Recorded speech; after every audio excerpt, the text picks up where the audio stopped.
এবং জামাতের নেতাকর্মী এবং শিবিরের নেতাকর্মীবৃন্দ সবাইকে আমার আন্তরিক শুভেচ্ছা অভিনন্দন। আমি একজন মুসলিম কর্মী হিসেবে বলতে চাই, আমি 1919 সালে আমি সিলেটে জামাতের রাজনীতির সাথে জড়িত। আমাদের 96 আন্দোলনে আমাদের একটা মিটিং ছিল সিলেট সাবেক পৌরসভা বর্তমান সিটি কর্পোরেশন, এবং আমাদের থেকে 100 গজ দূরে আওয়ামী লীগের একটা মিটিং ছিল। সেই মিটিংয়ে রঞ্জিত সেনগুপ্ত, আব্দুল সামাদ আজাদ, সুলতান মোহাম্মদ মনসুর, বদিরউদ্দিন কামরান এবং মিসবাউদ্দিন সেরা সহ বিভিন্ন জায়গার কেন্দ্রীয় নেতা এবং সিলেট জেলার নেতারা ছিল। সেই মিটিংয়ে হঠাৎ করে ইলিয়াস আলীর দল হঠাৎ করে সেই মিটিংয়ে হামলা করে, এবং এই হামলা করে রঞ্জিত সেনগুপ্ত এবং সুলতান মোহাম্মদ মনসুর এবং আব্দুল সামাদ আজাদ আহত হয়, এবং আমাদের মিটিংটা 100 গজ দূরে ছিল। এই মিটিংয়ে যখন তারা হামলা করে রঞ্জিত সেনগুপ্ত এবং আব্দুল সামাদ আজাদ আহত হন, তখন আমরা জামাত শিবিরের নেতারা কর্মীকে তাদেরকে উদ্ধার করি এবং তাদেরকে রক্ষা করি। তখন আওয়ামী লীগের নেতৃবৃন্দ আমাদের সাথে কমিটমেন্ট করেছিল যে আমরা রাষ্ট্রীয় ক্ষমতায় গেলে জামাত ইসলামকে আমরা সহযোগিতা করব, জামাত ইসলামের পাশে থাকবো। কিন্তু বিগত দিনগুলি আমরা কি দেখলাম, দীর্ঘ 17টি বছর আমাদের উপরে এত অত্যাচার, এত জুলুম, যা আজকে আমাদের মনে হলে আমাদের গা শিহরে ওঠে। কাজে বন্ধুরা আমার, আমিও মুসলিমদের বিরুদ্ধে বলতে চাই, আপনারা জামাত ইসলামকে কখনো আপনারা জামাত ইসলামের পক্ষে থাকুন। জামাত ইসলাম কখনো মুসলিমদের বিরুদ্ধে ছিল না, বর্তমানে নয় এবং আগামীতেও থাকবে না। জামাত ইসলাম গেলে আপনারা সহযোগ করবেন এবং আপনারা শান্তিতে বসবাস করতে পারবেন। জামাত ইসলাম কখনো অমুসলিমদের বিরুদ্ধে নাই। আমি একজন হিন্দু কর্মী হিসেবে বলতে চাই, আমি এইমাত্র রমনা কালীবাড়ির নেতৃবৃন্দের সাথে সভা করে এসেছি।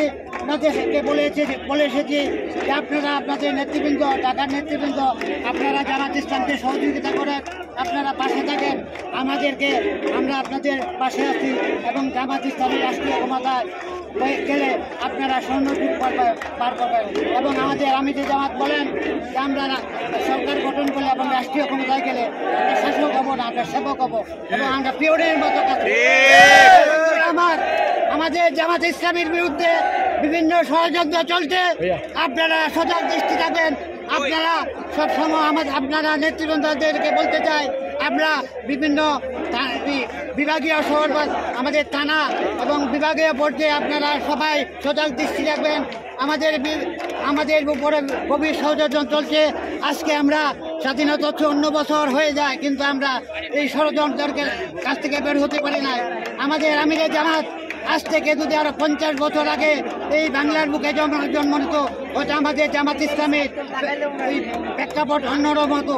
আমাদের জামাতে ইসলামের আমিরা জামাত, উনি একটা মডেল। ওনার একটা মেডিকেল কলেজ হাসপাতাল আছে সিলেটে। এই মেডিকেল কলেজে 1500 নেতাকর্মী কর্মচারী আছে এবং সেখানে প্রায় 250-র মতো হিন্দু কর্মচারী। কাজে জামাত ইসলামকে, আমি মুসলিম ভাইদেরকে, বিশেষ করে হিন্দু ভাইদেরকে বলতে চাই, আপনারা জামাত ইসলামকে সমর্থন করুন, জামাতের পাশে থাকুন। জামাত ইসলাম রাষ্ট্রীয় ক্ষমতায় গেলে আপনারা সুখে শান্তিতে বাস করবেন। জামাত সবসময় আপনাদের পাশে আছে এবং জামাত আপনাদের পাশে থাকবে ইনশাআল্লাহ। এবং আপনারা কোনো নির্ভয়ে, আপনারা আমাদের এক ধর্মগুরু বলেছেন যে বাংলাদেশ ছেড়ে কোনো মুসলিম হিন্দু ভাইরা বাংলাদেশ ছেড়ে কখনো যাবেন না।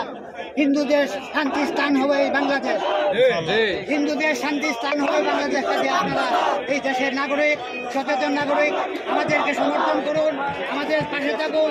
জামাত ইসলাম এমন একটা দল, জামাত ইসলাম 5 ওয়াক্ত নামাজ পড়ে এবং তারা কোনো সময় কোনো ধর্ম কাজ করতে পারে না।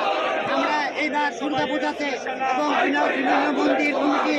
বিভিন্ন মন্দিরে আমরা শিবিরের ছেলেরা এবং আমরা পাহারা দিয়েছি। 5 আগস্টের পরে বাংলাদেশের মধ্যে কোনো সরকার ছিল না। আমাদের কিশোরগঞ্জে গোপীনাথ বাড়ি এবং আসমিতা গোপীনাথ মন্দির, এটি ভারতবর্ষ থেকে জানা যায়। এগুলা আমরা কিশোরগঞ্জের মানুষ খুব ভাগ্যবান। কালের বিবর্তনে আমাদের কিশোরগঞ্জের বিভিন্ন মহাপুরুষ এবং বিভিন্ন দেবতা এবং অলিয়ালার জন্ম হয়েছে। যেমন হিন্দু ভাইদের